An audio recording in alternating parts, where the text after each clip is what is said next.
All right, everybody.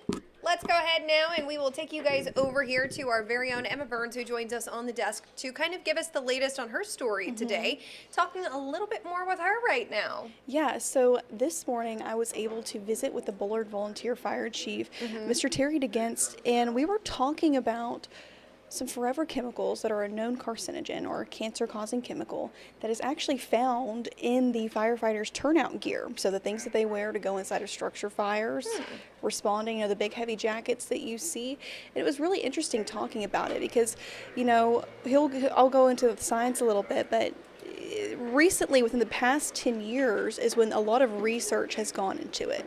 Now, he actually has contributed to a little bit of research working behind the scenes about these chemicals. They're called PFAS, and that's kind of like the moisture retardant on the outside of those fire gear.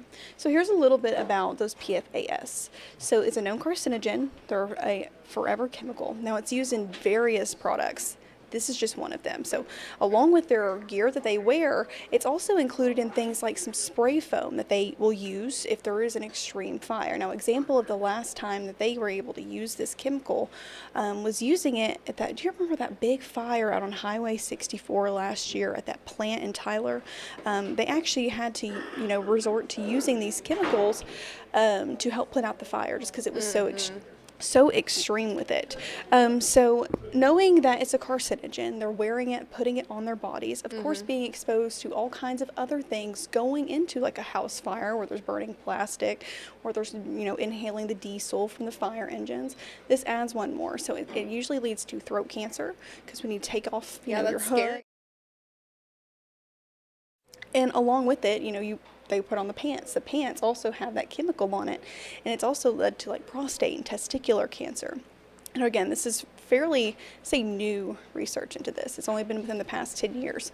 So they have started to phase out some of this equipment, but it's so expensive. Back before they had all this research that, tied these things to cancer, it was like $2,500 to outfit a firefighter. Now it's like $5,000. Wow. Now, if you think about how many firefighters are, let's just say, just in Smith County, that's a lot of money going into it. Of course it is. He's going to talk about, their process of how they've phased it in and out over the years, especially battling that cost, because it gets expensive. It does, Yes. of course. Let's take a listen. PFAS is perfluoroalkyl sulfate. It is a group of chemicals. There's several thousand chemicals that are in the PFAS family. How it affects the fire service is PFAS is used as a base component in our fire gear and in our Class B flammable liquid firefighting foam. Now, PFAS is found in a lot of commercially available materials, such as pots and pans. Most people would be familiar with Teflon. Teflon is a PFAS, and it is that slick component. So what PFAS does in fire gear is it adds chemical and water resistance. And it's primarily found in the outer shell and our moisture barrier in our fire gear.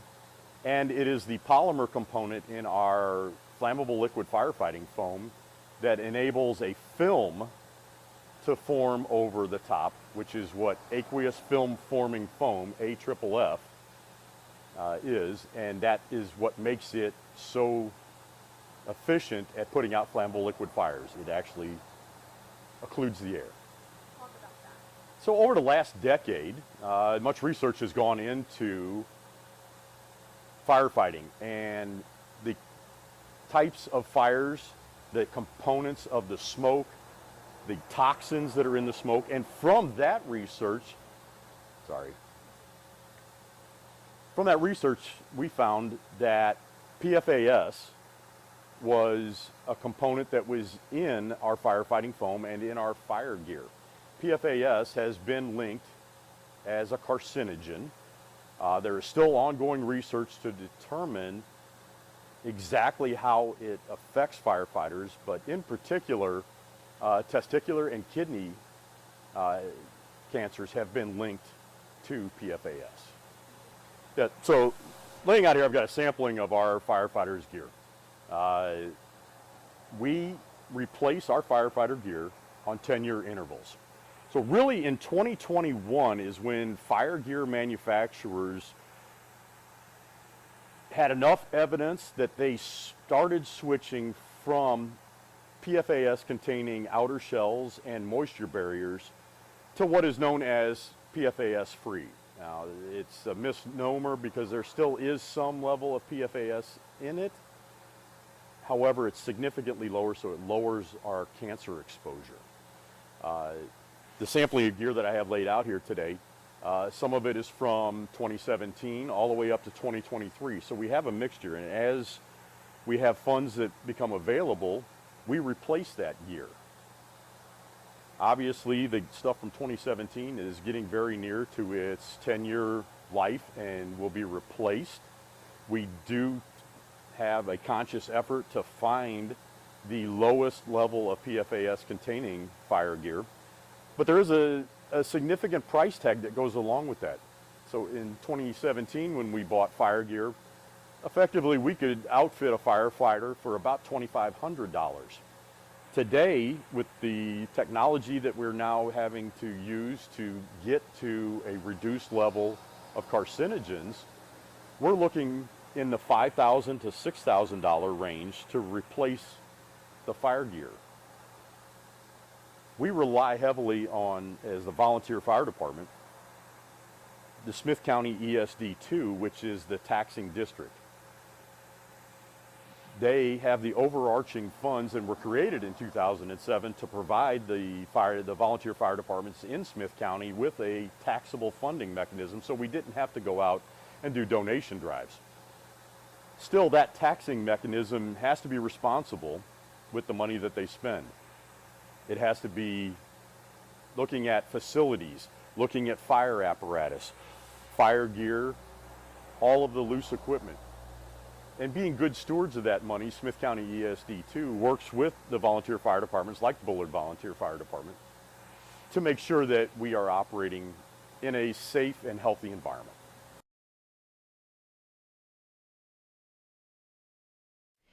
Well, I was actually just saying, you know, that Bullard Fire Department, it's located where, Emma? It's right off of Main Street in Bullard. So you drive into Bullard, you go past all the shops, it's right across from the railroad tracks in there. And throughout the years, as they got new equipment, like he said, they've started to get more of this PFAS free. It's free because it's not fully free of it. Right. However, it does have less of that chemical in it as well. And I was talking to him afterwards, after the interview, and he's like, I've been doing this for 40 years. When I started, you know, we had no idea that this was happening, and you know, fast forward nowadays, he's like, there's no telling what he has been exposed to over the years. So especially for these younger firemen that are just now getting into it, they're making sure that when they go out, they're taking those precautions to prevent them from being exposed from, we say, those extra carcinogens like these PFAS. Right. Because there's so much. Being a firefighter is such a high-risk job. Oh, it is, 100%. All right, Yeah. well, Emma, thank you. All right. All right, everybody, that's the latest update there in Bullard for your health update.